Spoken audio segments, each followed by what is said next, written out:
أعوذ بالله من الشيطان الرجيم بسم الله الرحمن الرحيم Assalamu alaikum wa rahmatullahi wa barakatuh. Welcome back to my Ramadan series, Understanding Quran with Nafisa.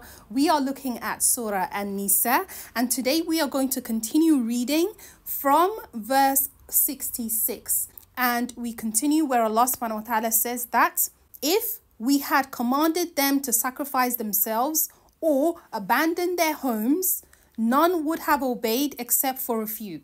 Had they done what they were advised to do, it would have certainly been far better for them and more reassuring. When some people were called to go and help out and fight in the battle, we have the different battles that the Prophet ﷺ fought among the other believers at the time, so that Islam can remain, so that these generations can have access to the deen, right?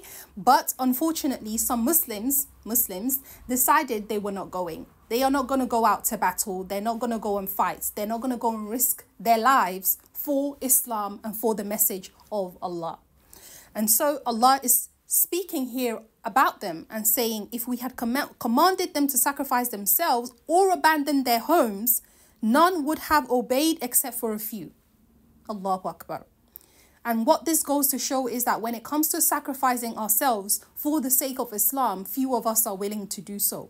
Very few of us are willing to do so. But the few who do it, the reward is incredibly immense. And so Allah says among the signs of the hypocrites is that they do not stand up for Islam. Okay, had they done what they were advised to do, it would have certainly been far better for them and more reassuring.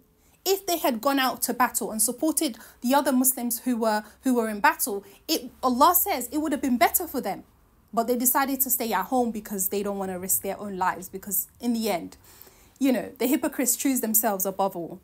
And we would have granted them a great reward by our grace. And so this goes to show that when we stand up for Islam and for Allah and for His deen, there is so much reward that comes with that. And guided them to the straight path. And Allah would have guided them. And Allah would have guided them to the straight path. And so Allah subhanahu wa ta'ala continues to say in verse 69, and whoever obeys Allah and His Messenger would be in the company of those blessed by Allah. Allahu Akbar. Who are those who are blessed by Allah? Allah subhanahu wa ta'ala tells us here when He says the prophets, the people of truth, the martyrs, and a martyr is someone who dies in the cause of fighting for Islam, or other examples of martyrs. I will list them here, okay? And the righteous. What an honorable company that would be. Allahu Akbar. Allah says it would be an honorable company, right? If you go out to fight for the sake of Allah, to defend Islam, Allah says that He would reward you greatly and you would be among the company of these people whom He classes as the righteous. This is Allah's favor and Allah fully knows who deserves it. Allahu Akbar. Again, just a reminder for Allah subhanahu wa ta'ala to tell us, it is not you that decides and judges on who is more closer to Allah and who's more righteous. Because sometimes even the people who are trying to follow the faith get bashed and they get insulted by other people saying, and you claim to be a Muslim and you're pretending to give dawah and you say you're all holy and blah blah blah, yet you do blah blah blah. It's not for us to judge where other people are in terms of their faith and their deen. And so it may be possible on the day of judgment that we see somebody else whom we didn't expect in a higher place in Jannah than us. And we're thinking, wait, how did that person get there and I'm here, right? Because we assume that person was low in terms of the scales of good deeds, in terms of Allah's love. But we don't know what's in their hearts. Some people love Allah more than others. And it may not be shown externally. They may be doing a private good deed that none of us know about, right? That elevates them. Or maybe their deeds are more sincere and that elevates them. Or maybe they've done a small deed that Allah loves because it's been consistent and so Allah elevates them. There are multiple reasons why Allah will elevate some people above others, and Allah is the one that knows who deserves it more than the other. So Allah says, "O believers, take your precautions and go forth in groups or together, And this is again Allah speaking about them going out in battle together.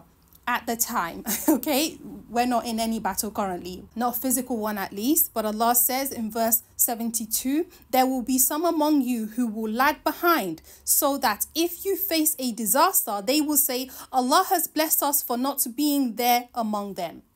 Meaning, when those who are going to stand for Islam go to stand for Islam, and if something happens to them, the other ones who lag behind, who decided we're not doing anything, we're not going, they are going to be there saying, oh, we're so blessed because we didn't get hurt. It's a good thing that we didn't go.